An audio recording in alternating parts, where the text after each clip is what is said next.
Welcome back, guys. We're here to make another fun DIY activity.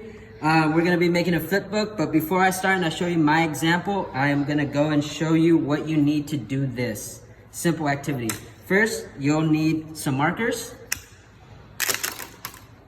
rainbows. Next, you'll need either index cards or Post-it cards. Either of these work. If you do not have these at your hand, then you can cut up some paper and you can use that as well. Binder paper works well, white paper works well. Just cut it up, grab a little clip like this. If you have it laid around, if you don't, a staple works just fine. First thing you're gonna do is you're gonna come up with an idea of what you're gonna make your flip book about. You all have Chromebooks. There's some ideas. If you go on Google and you basically just type in fun, simple, flip book ideas, you'll get a bunch of them. You could either do a flower sprouting, you could do a basketball being shot or ball bouncing, a person dancing. It's up to you. You can make it creative, make it fun, colorful. So first of all, this is my example. It doesn't have to be exactly like this.